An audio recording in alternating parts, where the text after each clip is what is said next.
Welcome to Beyond the Crucible. I'm Warwick Fairfax, the founder of Beyond the Crucible. What's interesting about Eisenhower is selflessness and duty were hallmarks of his character, as were integrity and honesty. When subordinates or superiors described Eisenhower, one word stood out: trust. Eisenhower exuded sincerity. Selflessness, duty, integrity, honesty. General Dwight Eisenhower, Supreme Commander of the Allied forces in World War II, leaned into all those character traits and more en route to defeating Nazi Germany. He also listened well and cared more about his mission than his image, we discussed this week in the third episode of our series within the show, More Stories from the Book, Crucible Leadership. And he did it while having to manage relationships with military men and political leaders who possessed big egos to match their prodigious professional skills.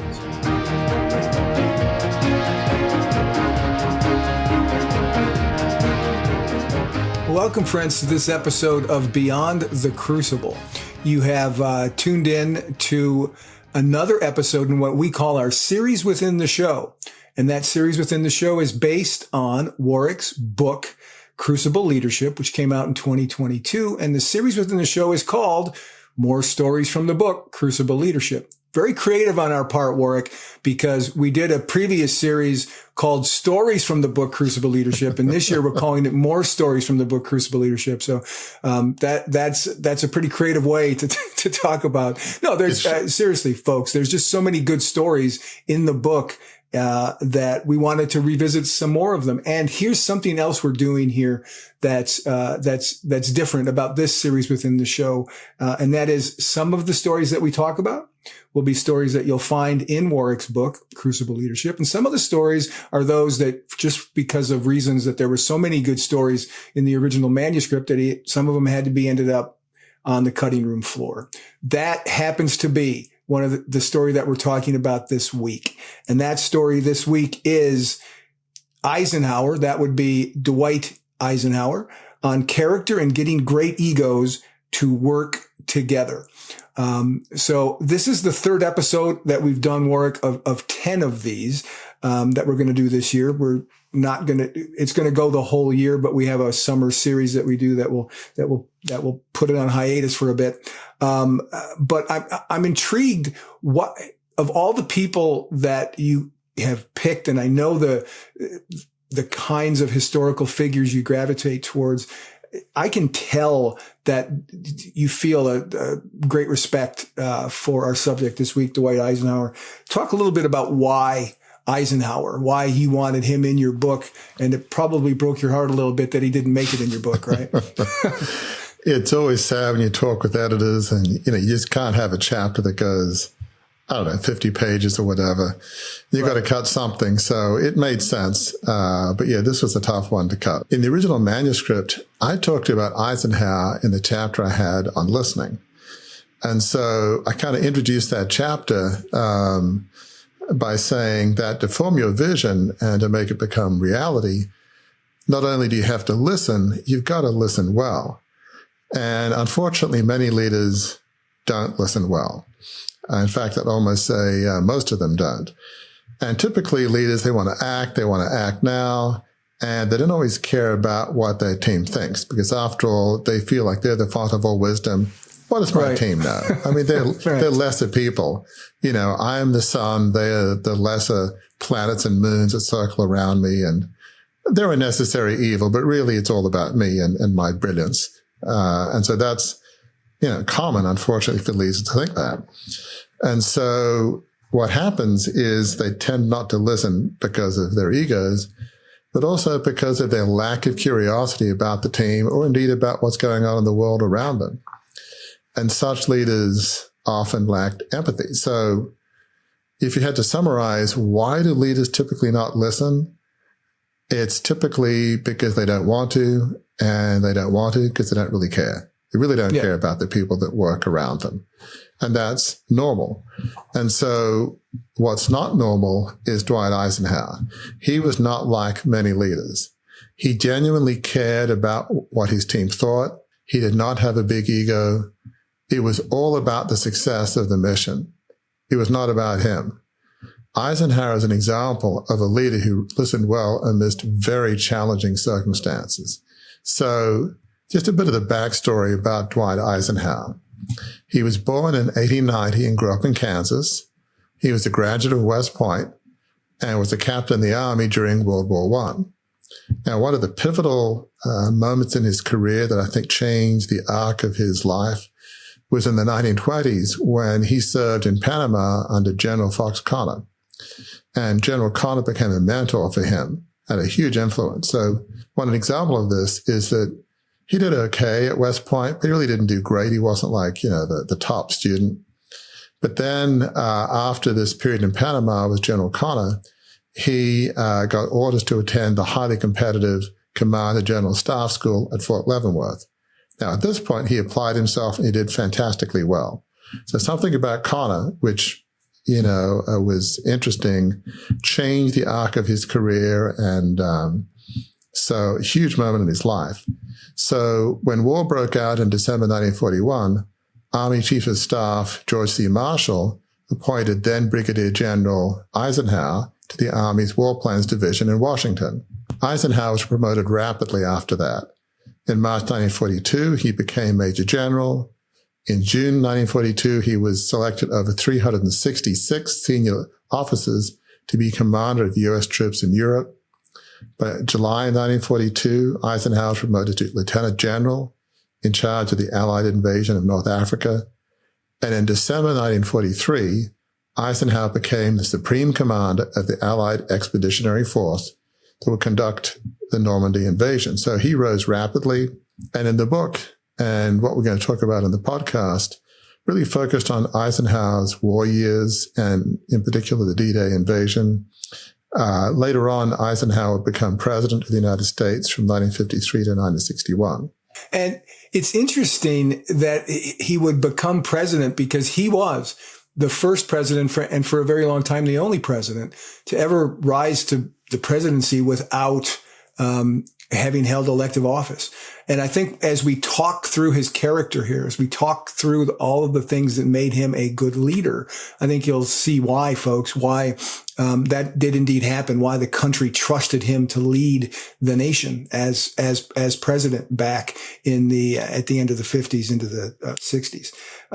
Another thing to mention is that you may notice, folks, I'm wearing a U.S. pin here because we are going to talk mostly about Eisenhower's military career and how that can inform, right, your own journey beyond your crucible and into a life of significance. But this pin was my father's, who served in the military during World War II, and I inherited that. And I just thought I was gonna gussy up for this episode in my military, the only military finery I have, just so it's on point with what we're talking about. So, as we talk about his leadership qualities work, interesting for this series within the show, you came up with two that you wanted to talk about Eisenhower. There were two aspects of his leadership.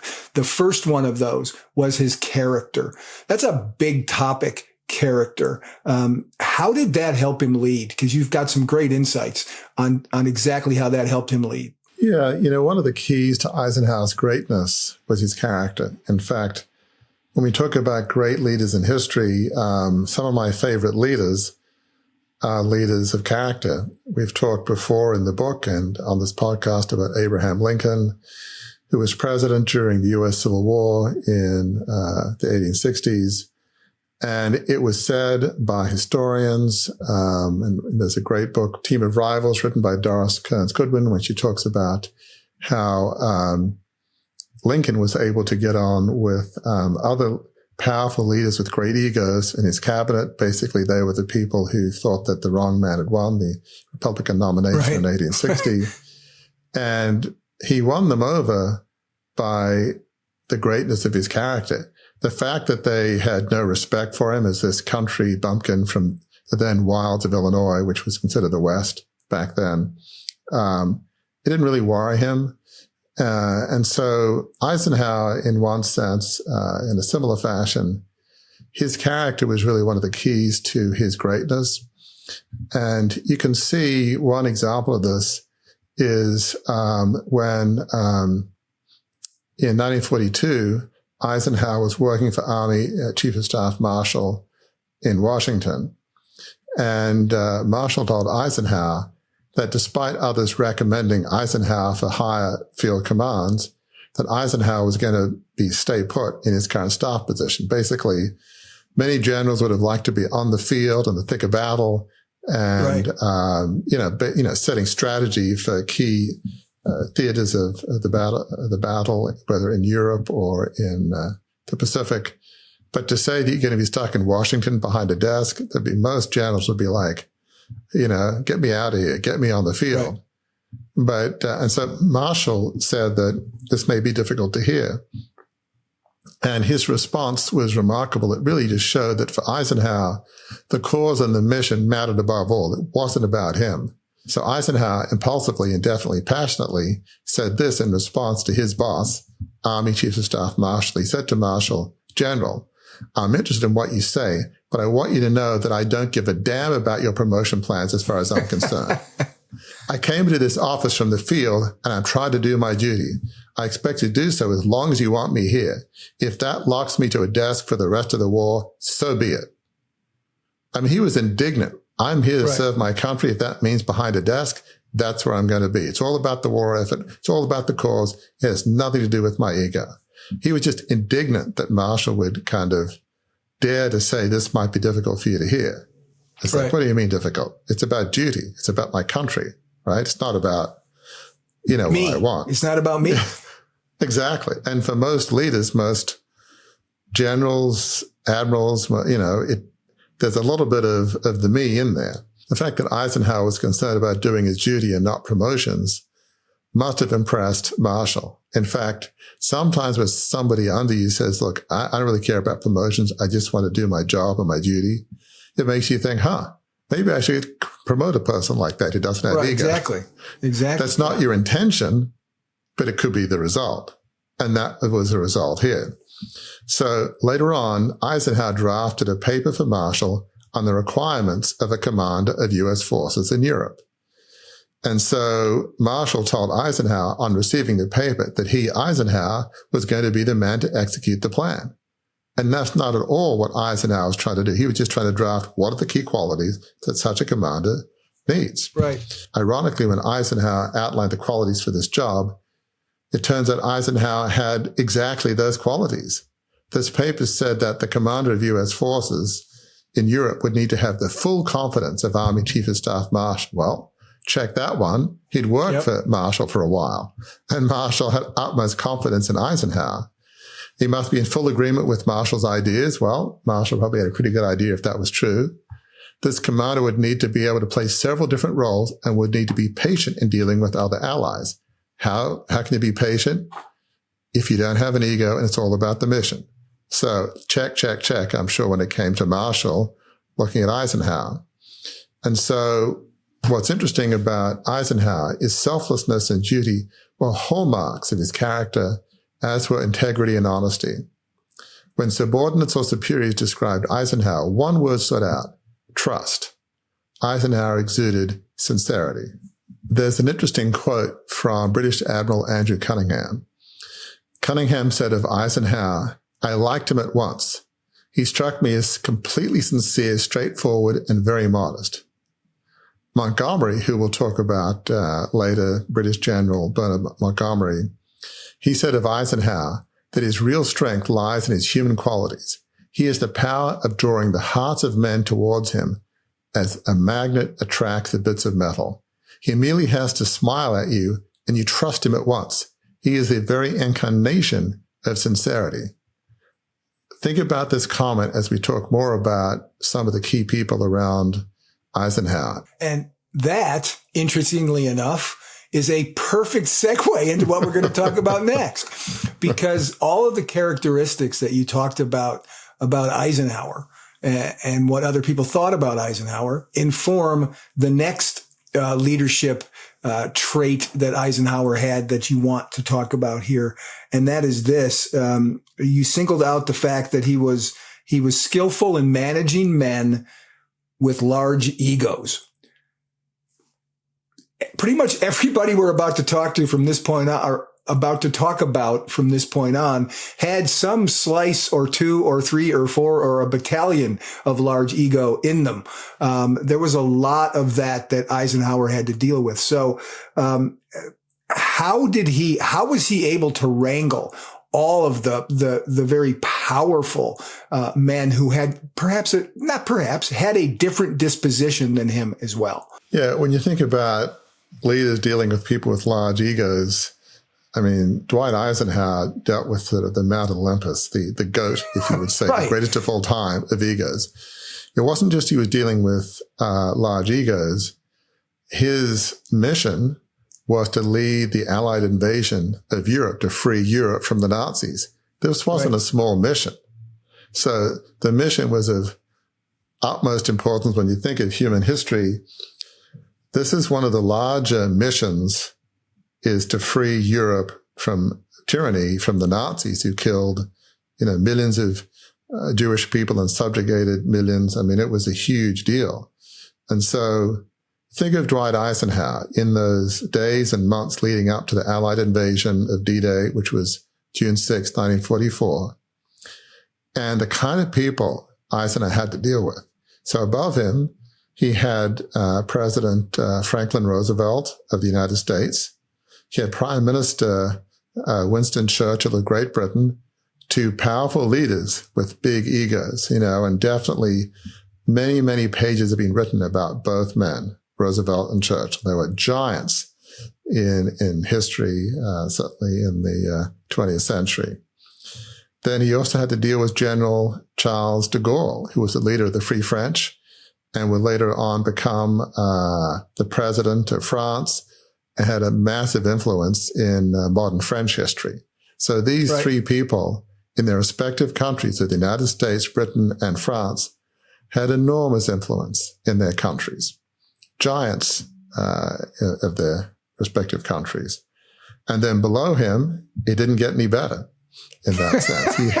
It's like, wait, there's more, Right. So he had to deal with British General Bernard Montgomery and American General George Patton, two commanders with very large egos, but they were also military geniuses. Right. I don't get into this in this part of that manuscript, but we think of General Patton in the Battle of the Bulge when the American and Allied forces were trapped in the Ardennes, which I think is maybe somewhere near Belgium. It was like in 1944, I believe, and the Allies were almost surrounded, when it's sort of the Bulge, and nobody knew, well, how can we, get reinforcements in time? And so Patton said, I got it. I can do this. And he sort of marched his Third Army across, large areas of land at incredible speed with a very cold winter. And it was incredible when we think of General Montgomery. He is the hero of the Battle of El Alamein in North Africa.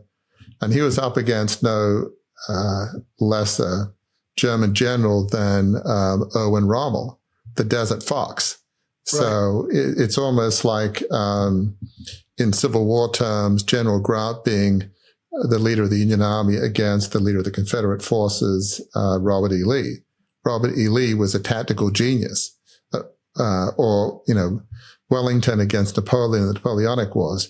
For Montgomery to be up against Rommel and beat him or he beat his army in El Alamein was no small feat. So both of these generals, Montgomery and Patton, they may have had large egos, but they were some of the greater generals in military history. So large egos, but they were incredibly good at what they did. So and just think about that.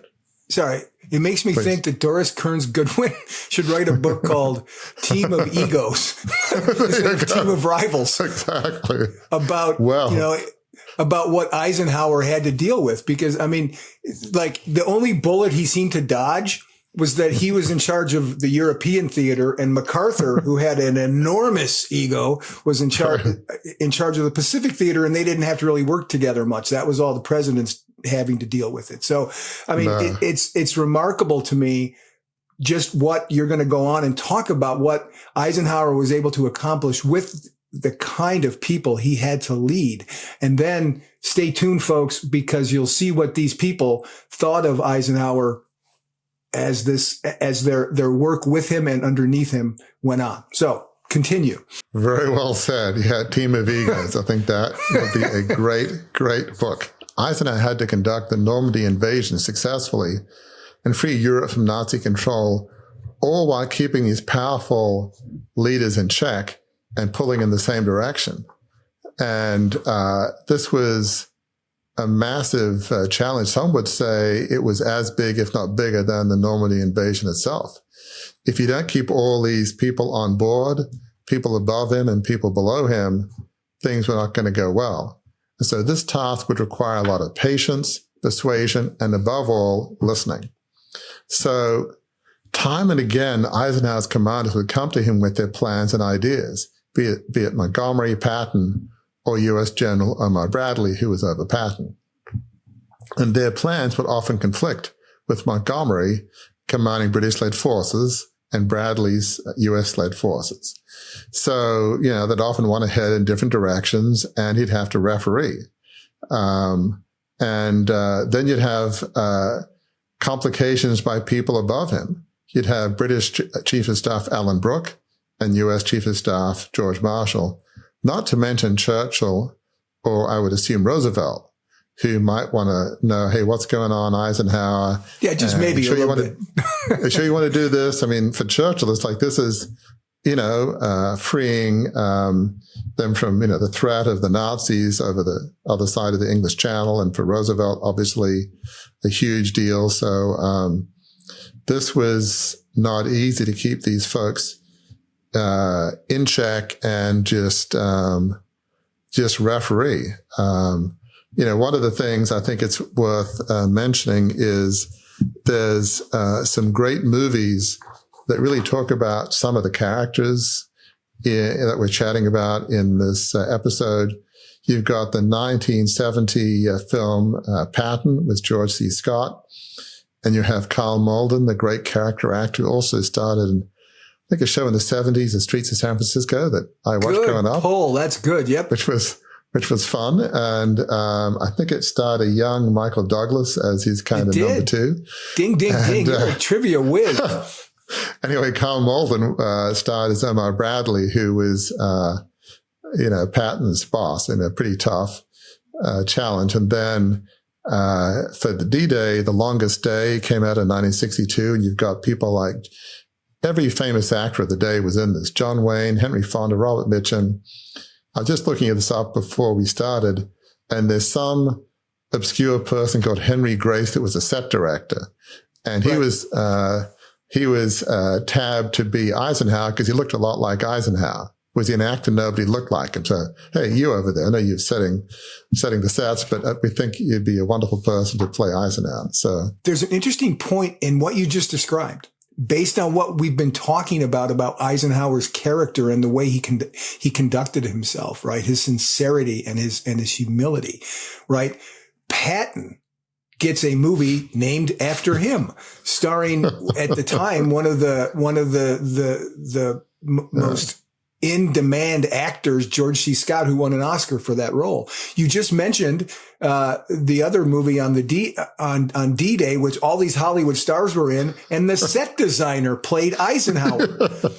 Right? That speaks to, doesn't what you've just described speak to his character and his humility? That he doesn't have a movie called Ike that's out there somewhere that is bombastic and won Oscars, right? Yeah, it's so true. I'm sure you remember at the beginning of Patton, they had some scene with a giant U.S. flag, and Patton is walking up these stairs, and it's like, all hail Caesar, right? Right. All hail, let's bow down and admire Patton. I mean, Patton had a massive ego, but, the reason that Bradley and Eisenhower kept him on, despite his ego, and he made some mistakes, was he was just a brilliant general. And if you're trying to win the war against the Nazis, you want people that can do the job, that are brilliant. And so you maybe put up with their egos.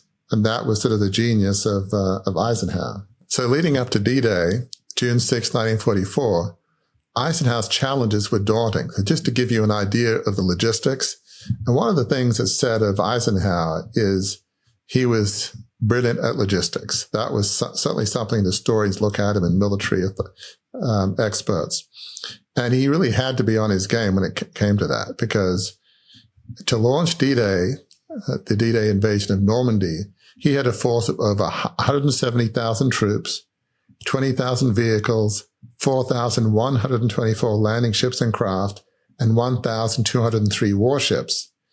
And during the first few months of 1944, the south of England was transformed into a giant military base with over 3 million soldiers, sailors, and airmen. That's a lot of people. And so here we are on the evening of June 4th, 1944, 2 days before D-Day. And Eisenhower gathered his key staff members to discuss D-Day. And that's obviously one of the scenes in the movie The Longest Day. And so they had to make a decision, should they proceed with D-Day on June 6th? One of the challenges was there was adverse weather. And so, you've got to have at least some degree of decent weather to launch this invasion. And so he was going around the table asking for people's opinions. And the weather guy said, well, there's a narrow window on June 6th. And if we don't make June 6th, just because of the weather and the tides and all of that, we might have to wait for weeks after. So basically, and then having to wait for weeks was going to be tough, because you have a whole bunch of people who were waiting and kind of ready to go. So this was not going to be easy. So he went around the table and asked people, what do they think, go or no go? It was a simple, in that sense, binary decision. Complicated decision, but it was, one or the other. And so, they went round, and people like Montgomery and others all said, yep, let's go, let's do it.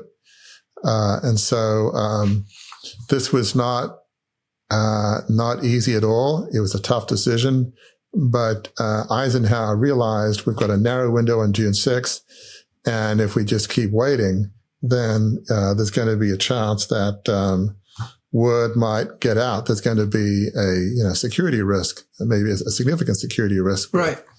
Massive amount of forces. The Germans had spies everywhere, waiting weeks, because at the time, the Germans thought that the Allies were going to attack Calais, not Normandy. So that's where they had most of their defenses. So this was somewhat of a masterstroke in keeping this all under wraps. And in fact, one of the things they did, which was really brilliant to fool the Germans, is they had this shadow army in the south of England that supposedly were getting ready to invade Calais.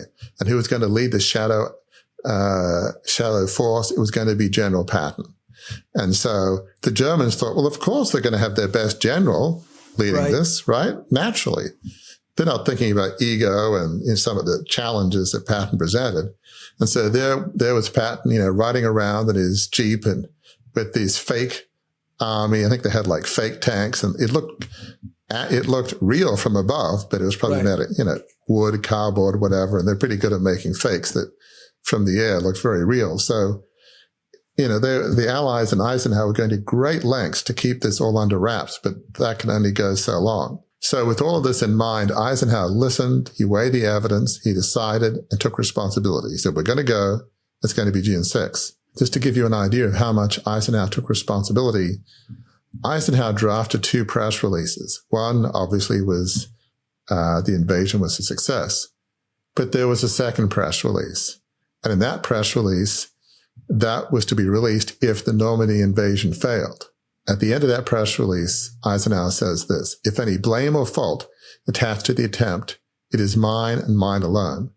So Eisenhower may have listened well and taken input, but he always took responsibility. He was not going to blame anybody else. Now, how many leaders, if things go wrong, don't say, well, it wasn't my fault. I mean, my gosh, I've got to deal with Patton and Montgomery, and I'm being second-guessed by Churchill and Roosevelt. And even if he didn't say it then, maybe he'd write it in his war papers or in his book after, saying, hey, wasn't my fault. My hands were tied. I mean, the weather was bad, et cetera, right? But not Eisenhower. If this mission failed, he would take full responsibility. And there's something in it, Warwick, there's something in it that he wrote the press release himself. As a guy, as a PR guy myself, right? I've written a lot of stuff, good and bad, for the people I work for. And it's, I mean, I get it's a different time, but that speaks to me about his integrity as well, that he sat down and put his own thoughts into that press release. He didn't farm it out to somebody else, to a flack, in the Army to create this. He went so far as to stand behind the words he created. That, to me, is Mount Olympus level, as you say many times, of taking responsibility for something, right? It's so well said. And just think about that discussion. Here you have his public relations representative. Right. Could well be somebody in the military, because they had, PR people in the military. And he might have said, well, General, I hear what you're saying, and that's admirable, but are you sure you want to say that? Because it's not really just your fault. You might have pushed back a bit, saying, I admire this, but in reality is, it's the weather.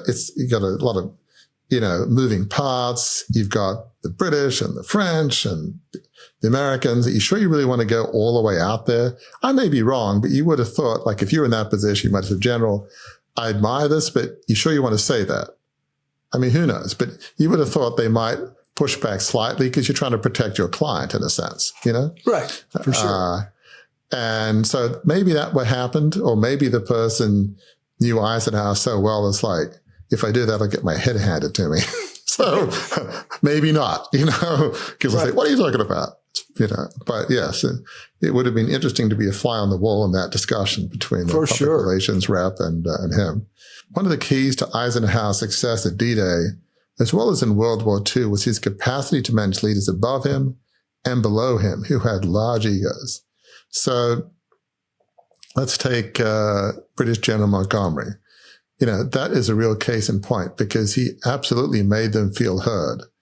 And, at one point, Montgomery said to his superior, British Chief of Staff Alan Brooke, that he thought that Eisenhower had no strategic vision and was incapable of making a plan or running operations when it started.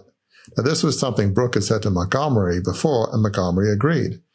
And in the light of history, I think military experts and writers would say that there is some point about what Montgomery and Brooke were talking about. Eisenhower's genius was in managing large egos and managing logistics and getting complex operations to happen. But was he a military commander with the skill of a Montgomery or Patton? I think historians would say, no, that wasn't his genius. As we say often at Beyond the Crucible, you want a team of fellow travelers that have skills and gifts that you don't have. Well, obviously, Montgomery and Patton were some of the greatest military tacticians and geniuses of all time. So, yes, it would be a tall order for Eisenhower to have that level of genius in that realm. But that wasn't his role. He wasn't an on-field commander. So I think there was some truth in what Montgomery and Brooke were saying to each other. Now, contrast this with what Montgomery said later. In 1945, when he wrote a letter to Eisenhower after the Germans had surrendered. So at this point, this is what Montgomery said to Eisenhower, really in a moment of transparency and honesty and self-awareness, really. He said this, Dear Ike, as I'm sure folks know, Eisenhower's nickname was Ike. Dear Ike, I suppose we shall soon begin to run our own affairs. Before the Allied Expeditionary Force split up, he wanted to say, what a privilege and an honor it has been to serve under you. I owe much to your wise guidance and kindly forbearance. Now, Montgomery said that he knew his own faults very well, and he said, and I do not suppose I'm an easy subordinate. I like to go my own way, but you have kept me on the rails in difficult and stormy times and have taught me much. Montgomery thanked Eisenhower for all he had done for him and signed off, your very devoted friend, Monty. Montgomery's nickname was Monty. And that's really the understatement of the century, right? I mean, I do not suppose I'm an easy subordinate. Yes. That's the Australian way of saying it, right? Yeah. I mean, it's well worth watching those two movies. You mentioned Patton and The Longest Day. In Patton, as I recall, there's a scene when the Allied forces invade Sicily which is, a large island off of Italy from North Africa.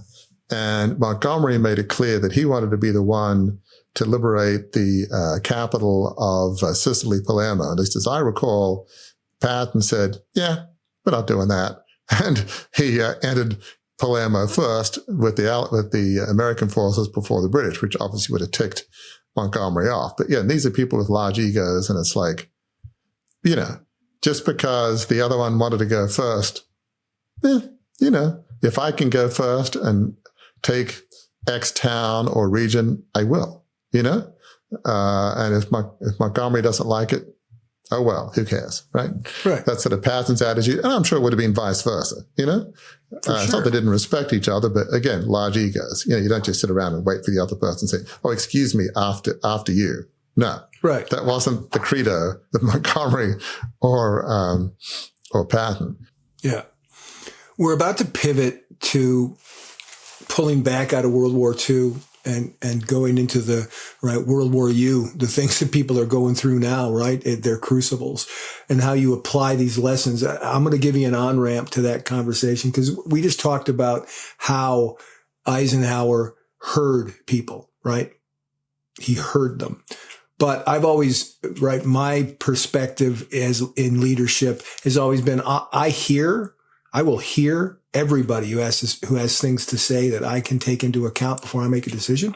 But there's a difference between being heard and being heeded, being followed, right? The buck has to stop somewhere. Let's go to Truman. The buck has to stop somewhere. And it surely did with Eisenhower.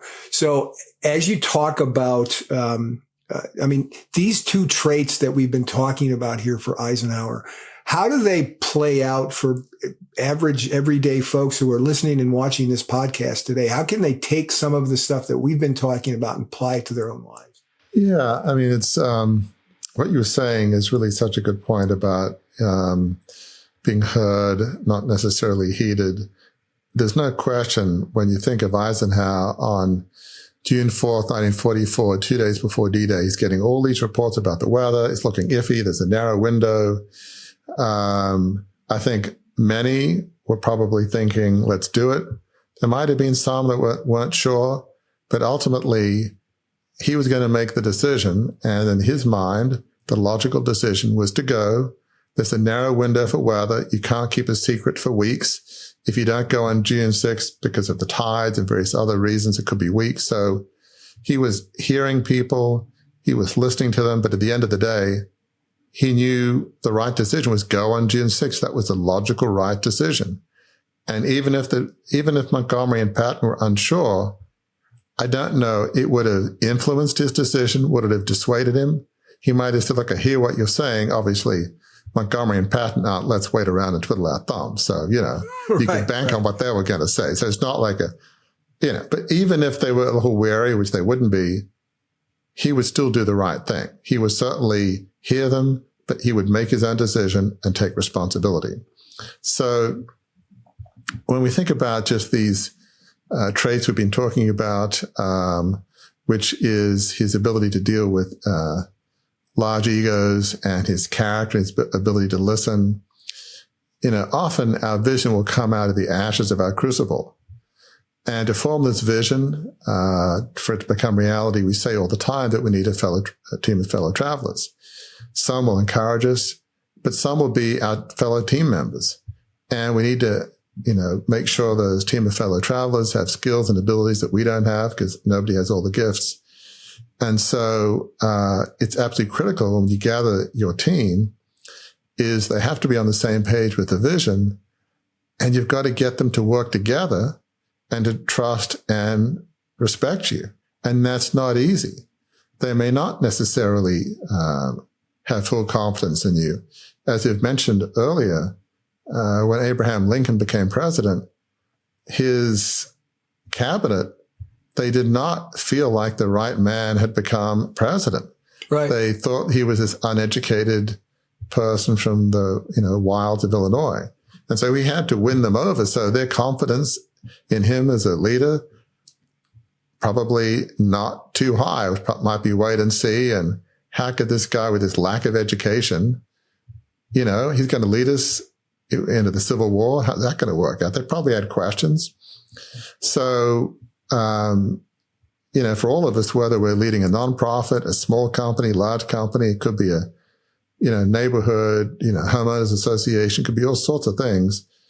We've got to build trust amongst the folks on our team. And we've got to build a sense of respect. Well, how do you do that? Well, you've got to listen to folks, but you've also got to have them realize that you have integrity. You will shoot straight with them. You won't sugarcoat it. That builds respect when they feel they can trust you. And when you have people on your team who have greater abilities than you do in certain areas, that's like, this person wants to get the job done, wants to get the mission done, even if maybe we know more than, in this case, he does. That will breed trust because, this person is about the mission, not about ego. Maybe I want to work for somebody like that. So you've got to be you've got to be the person that people want to work with. You want to be the person that people are attracted to being around. And Eisenhower was that kind of person. Lincoln was that kind of person. So, when you think of Eisenhower, his challenge couldn't be greater with powerful leaders above him, Roosevelt, Churchill, and de Gaulle, powerful leaders below him, Patton and Montgomery. We may not have to deal with leaders with these kind of egos, but we might find it's somewhere on the spectrum. So let's say we have a vision that we're off the charts passionate about. And we've assembled a team who are also off the charts passionate about, because don't we want people on our team that really love the vision? Why would we pick people that's like, it's a paycheck, whatever. Right. Can I come in at 10 and clock out at 3? Because, it's all about the paycheck. I could care less about what I'm doing. No, you want people who are off the charts passionate. Well, there's a problem with having people who are off the charts passionate. They might be disagreement. Maybe they agree on the vision. Maybe they want to tweak the vision a bit, but they may certainly have disagreement about how to implement the vision. And because they're so passionate about it, they might get even into heated debate. Well, that might happen, and strong egos might dig their heels in. And that's where we can learn so much from Eisenhower. He was all about the mission and not about his own ego. He had outstanding character, honesty, and integrity, and he listened well. So think of yourself being like an Eisenhower in this sense.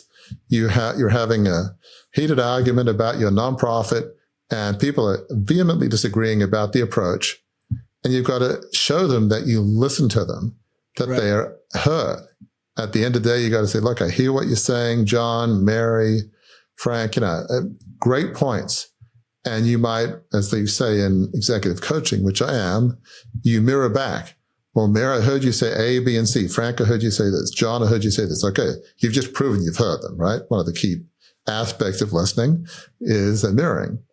I hear what you're saying, but here's the direction we're going to go. It might be in the direction of one of those three I just mentioned. It might be a combination, or it might be something that neither of those three people mentioned. That's not so much the issue. As long as they felt heard and you're taking responsibility, and if things don't go well, you don't say, oh, it was your fault. Even if there's collective agreement and you don't say, well, it's your guy's fault. If I hadn't agreed with you, then maybe things would have gone better. No, you say, no, it was my decision. I might have acted on your input, but at the end of the day, the buck stops with me, as you said, to quote Truman, and it's my fault. That's what great leaders do. And you can be a great leader of an organization of any size. It doesn't have to be the supreme allied commander of the Allied Expeditionary Force. It could be, again, your local nonprofit, local business you start. You've got to be able to listen well, and you've got to say to yourself, it's not about ego. It's about getting a team of incredible fellow travelers and just being honest, transparent, and listening well, and just getting the job done and taking responsibility. So there's a lot we can learn from Eisenhower. Feels like we've gone through sort of a military campaign here, just in terms of the details that we've covered, and we've reached the end of our conversation. But I want to get your thoughts on what are the big takeaways that listeners and viewers can have, right? From the man who oversaw D-Day, and how can they apply it, our listeners and viewers apply it to their VR day, which is make their vision a reality day. How can what Eisenhower teaches us help us make our vision a reality? Yeah, Dwight Eisenhower was all about the mission. It was not about ego or about promotions he might receive. You think about that conversation with Chief of Staff Marshall in Washington, D.C., in which Marshall says, Eisenhower, look, I need you here in Washington. I need you here on my staff. I'm not planning on giving you a field promotion. No, this is going to be tough. And Eisenhower was indignant, basically, what do you mean? I'm all about the mission. If I'm here throughout the war, so be it. It's all about the cause. He just was indignant that this was a conversation that Marshall would even have with him. The fact that he was so indignant just shows that, it's almost like he was wondering if his character was being questioned, which is clearly not Marshall's intent. He was trying to be empathetic with General Eisenhower. And pretty much every general wants to be, in the thick of battle and not just stuck behind a desk in Washington. But that shows you his character.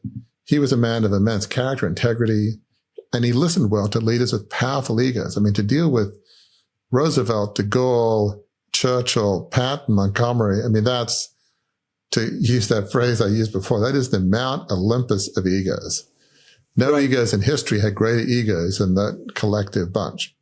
And yet he was able to work with them and have D-Day be successful and ultimately lead to the liberation of Europe from the Nazis. So I think what we can learn from this is for us to bring our vision to reality, we need to be people of high character and integrity whose focus is purely on the vision and not how much credit we're going to get or even what our role is in the vision. I think of Stephanie Woolard. She is an Australian who led a nonprofit in Nepal. I think it was called 7 Women, and really to empower women there who often, face very challenging circumstances. And there was a moment when she felt that she needed to hand off the leadership of that organization to other people. And I remember asking, was that hard to hand off something you founded? No. She's a person of great faith. But she said, no, it was the right thing to do. It's about the mission. And I felt like it was time to step back. Now, that takes a very special leader to step back from something you founded. While Stephanie Woolard was showing it's all about the mission. And in that sense, she has a common character trait with Eisenhower. It's all about the mission. So we can learn a lot from that, from his character, integrity, from wanting the best people around us. Sometimes you want people that we get on with, not people we'll have a drink with or have a coffee with. You don't have to want to have your team over for dinner every night. You don't even have to gel with them. Maybe you have nothing in common. Right. They're interested in the arts, you're interested in sports, or vice versa, or whatever. They like building things. You like reading philosophy books. I don't know. Pick the differences. But they might have nothing in common with you. But can they get the job done? They might have big egos. That's a factor, but can they get the job done? You have to decide, can I manage these egos? Okay, they're different than me. They have a big ego, but they're really, really good at what they do.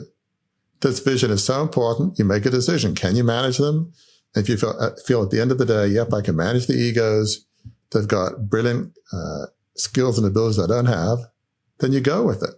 And again, ultimately, you make the decision. You make the call as a leader, and you don't pass the buck. So we can learn so much from Eisenhower. Again, not all of us will lead the Allied Expeditionary Force to free Europe. I realize that.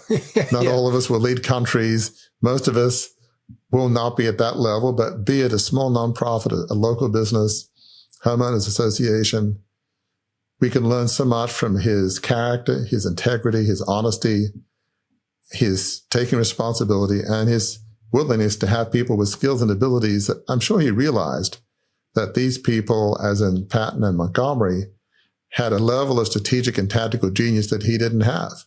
I'm sure if you asked him, do you feel you have the on-field tactical skills Montgomery and Patton had? I'm sure Eisenhower would say, no, probably not even close. But that's okay. That's why I have them there. So we can learn a lot from his integrity and his willingness to have people with massive egos and skills and abilities that he didn't have and make it work to get the job done. And there are so many lessons we can learn from Dwight Eisenhower. And now is the time to start learning them, folks, because that will wrap our third series within the show episode on more stories from the book, Crucible Leadership. We will turn the page next month to another story to help you turn the page and move beyond your crucible to a life of significance. We will see you next week.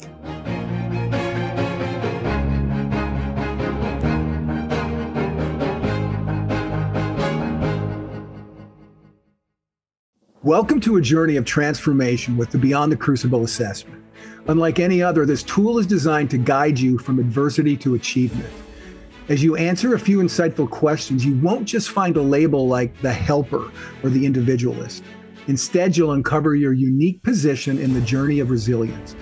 This assessment reveals where you stand today, the direction you should aim for, and crucially, the steps to get there. It's more than an assessment. It's a roadmap to a life of significance. Ready? Visit beyondthecrucible.com. Take the free assessment and start charting your course to a life of significance today.